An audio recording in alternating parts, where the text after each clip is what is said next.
Olá! Na condição de aprendiz do Evangelho de Jesus, hoje nós faremos uma reflexão sobre o capítulo 14, Honra a teu pai e tua mãe. Mas antes de fazermos essa nossa reflexão, eu gostaria de convidá-los para uma oração de agradecimento.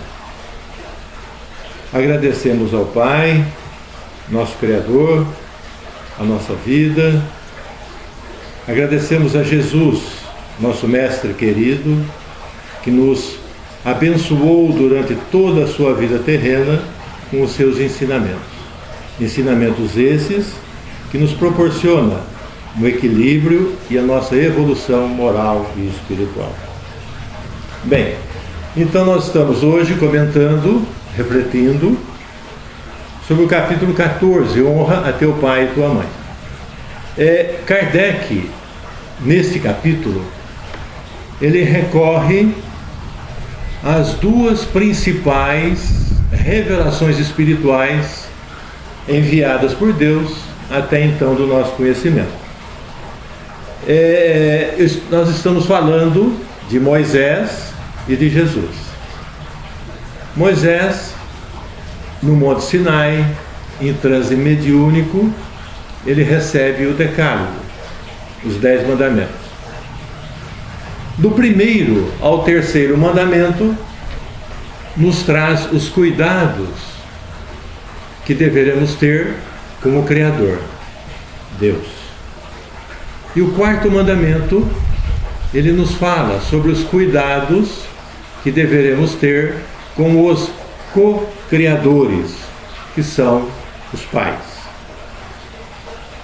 Naquela época, pela rudeza dos homens e pelo desconhecimento da vida espiritual, Deus nos promete um ganho material, um ganho palpável. E naquela época, o que mais aspirava os hebreus, a sua grande aspiração, era a conquista da terra prometida. Então, vem daí: honrarás a teu pai e tua mãe para teres uma dilatada vida sobre a terra que o Senhor teu Deus te dará. Vejamos que a proposta desse mandamento é uma promessa ao seu cumprimento, né? Muito bem. Há 600 anos após Moisés, chega Jesus, a segunda grande revelação espiritual. Deus promete aos homens uma conquista espiritual. Ele nos traz o reino dos céus. É só que quando chega Jesus, ele faz uma promessa também. Ele diz: não vim destruir a lei, eu vim cumpri-la. E esse compromisso de Jesus, ele é atestado por Mateus, no capítulo 19, versículo 16, quando ele nos conta a passagem do moço rico, quando este pergunta a Jesus: Mestre, o que faço para conquistar a vida eterna? Seria a vida espiritual. E Jesus lhe diz: cumpra os mandamentos.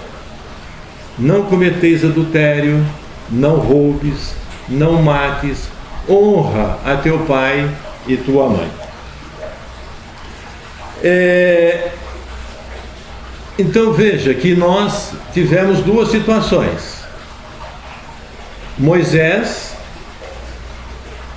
chega e nos promete uma conquista material em função da rudeza dos homens, em função de que naquela época não havia o entendimento da vida eterna, a vida espiritual, e agora no segundo passo chega Jesus e nos promete o reino dos céus, né? A casa do Pai com as várias moradas.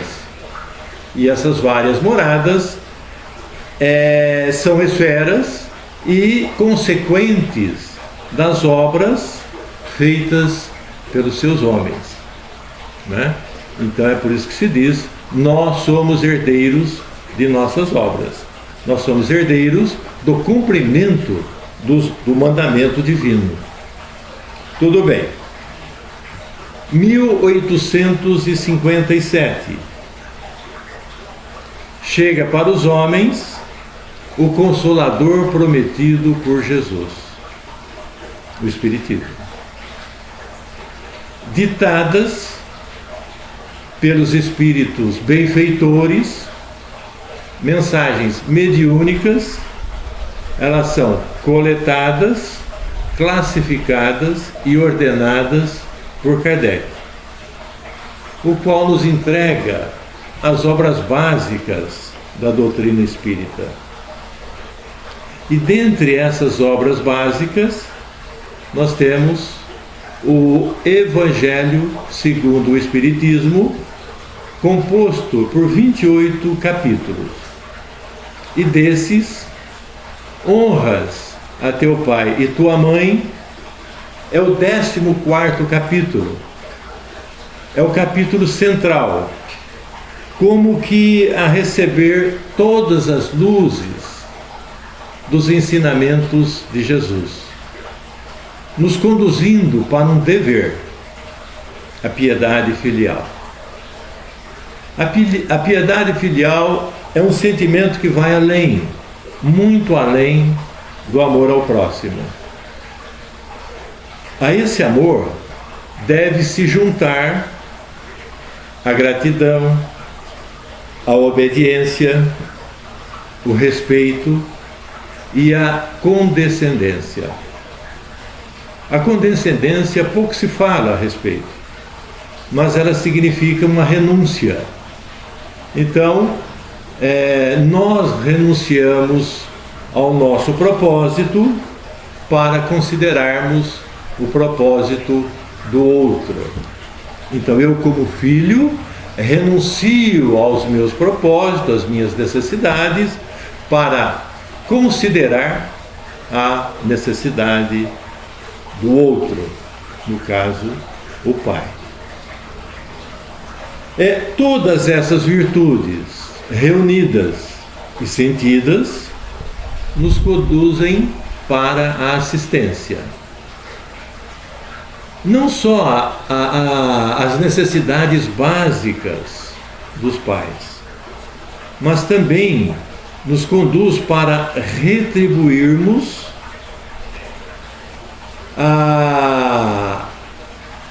todo o afeto, toda a proteção, todo o amparo, todas as amabilidades que nós recebemos no nosso período de infância. Infelizes, eu diria, que são aqueles que não consideram, que não reconhecem a dívida que têm com aqueles que foram doadores de suas vidas, aqueles que lhes deram um amparo material, aqueles que lhe deram a proteção, aqueles que lhes permitiram uma formação educacional e uma educação, muitas vezes, à custa de privações e sacrifícios desses pais. Eu diria para vocês que é lei, isso é uma lei de causa e efeito. Para os ingratos, a colheita será de ingratidão, de abandono, nesta vida ou com certeza em vidas futuras. Pais e filhos, eles constituem o núcleo familiar consequente fruto de uma árdua programação reencarnatória ocorrida na espiritualidade. E buscarão, todos eles, nesse convívio familiar, os ajustes necessários, as reparações e as quitações das dívidas contraídas no passado. E buscando, obviamente, cada qual a sua evolução espiritual. Mas daí vem aquela pergunta: mas como reparar? Como ajustar? Como quitar? Vem daí os ensinamentos do nosso Mestre Jesus. É Ele que nos dá esses ingredientes. E esses ingredientes, como se fosse uma receita, ele consta, inclusive, resumidamente, porque nesses ingredientes, no meu entender, está exatamente a síntese, a essência de todos os ensinamentos de Jesus.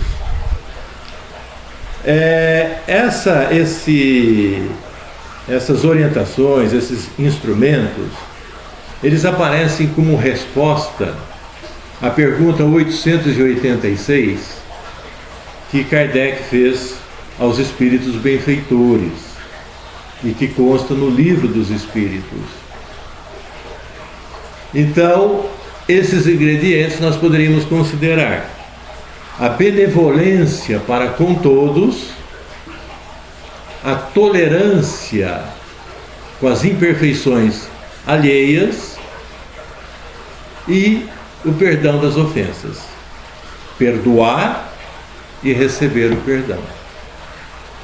E muitas vezes nós falamos muito sobre isso daí, porque o tema ele é próprio, né, de pais e filhos, mas também esse tema ele é extenso às famílias outras, as empresas, os locais de trabalho, os locais de recreação, né? Instituições. E muitas vezes nós temos até essa simbologia. Então muitas vezes nós falamos de uma empresa, a empresa DBC, né? A empresa do SAVE, uma casa de recuperação, de assistência, né? A família do Paulo de Tarso, que é a nossa casa, nosso centro espírita, né? Então, o que se leva a crer é que, isso daí é um fato, é que em todas as famílias, independente de ser aquele círculo familiar restrito a pais e filhos, todas as famílias campeia as imperfeições. Então, essas orientações, esses instrumentos fornecidos por Jesus, eles devem ser aplicados em todos os lugares. Porque eles são contrários, não é? A dois grandes vilões, eles são antagônicos a dois grandes vilões, né? Que é o nosso egoísmo e o nosso orgulho. Muito bem.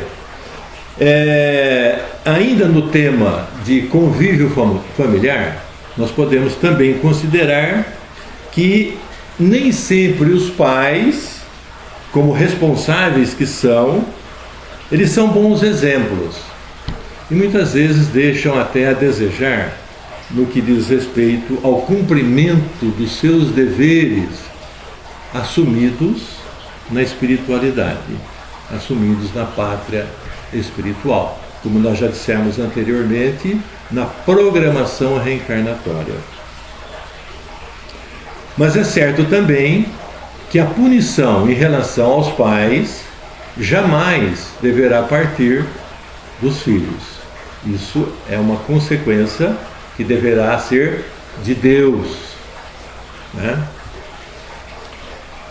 E uma coisa extremamente importante e que às vezes nós não consideramos, nós como filhos nós não consideramos, é que os nossos pais eles quando reencarnam, eles não reencarnam somente com qualidades. Como todos nós, eles reencarnam com essas qualidades, que todos nós temos um pouco, mas também eles retornam como com suas imperfeições, as suas dificuldades. Nós poderemos até considerar extremamente complexo, porque existem as frustrações, né?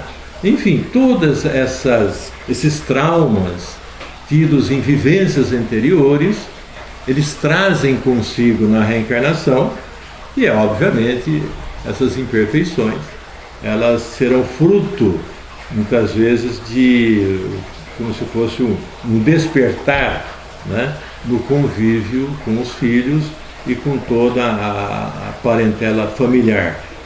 E não só, quando eu digo a parentela familiar, eu já estou aqui também já estendendo, né, para o local de trabalho, local de lazer, enfim, onde existe a convivência do ser humano. E como nós estamos falando em reencarnação, no livro Missionários da Luz,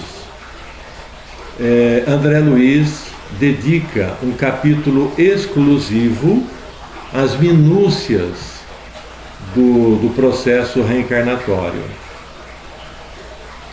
E nesse particular, ele fala de Segismundo, que na vida passada ele foi um homicida de Adelino.